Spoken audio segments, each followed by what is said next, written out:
జగిత్యాల జిల్లా మల్లపూర్ మండలం వేంపల్లి గ్రామంలో గడి వద్ద బతుకమ్మ సాంగ్ షూటింగ్ నిర్వహించారు.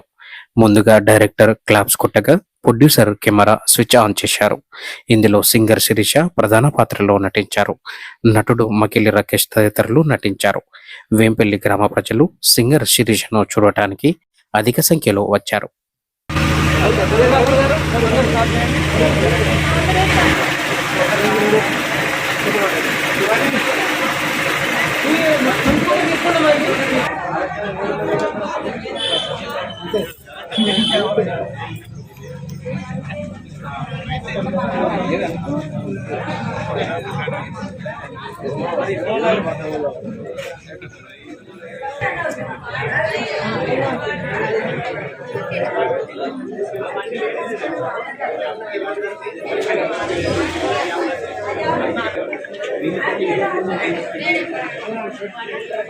బ్యాక్ సైడ్ నవ్వాలి.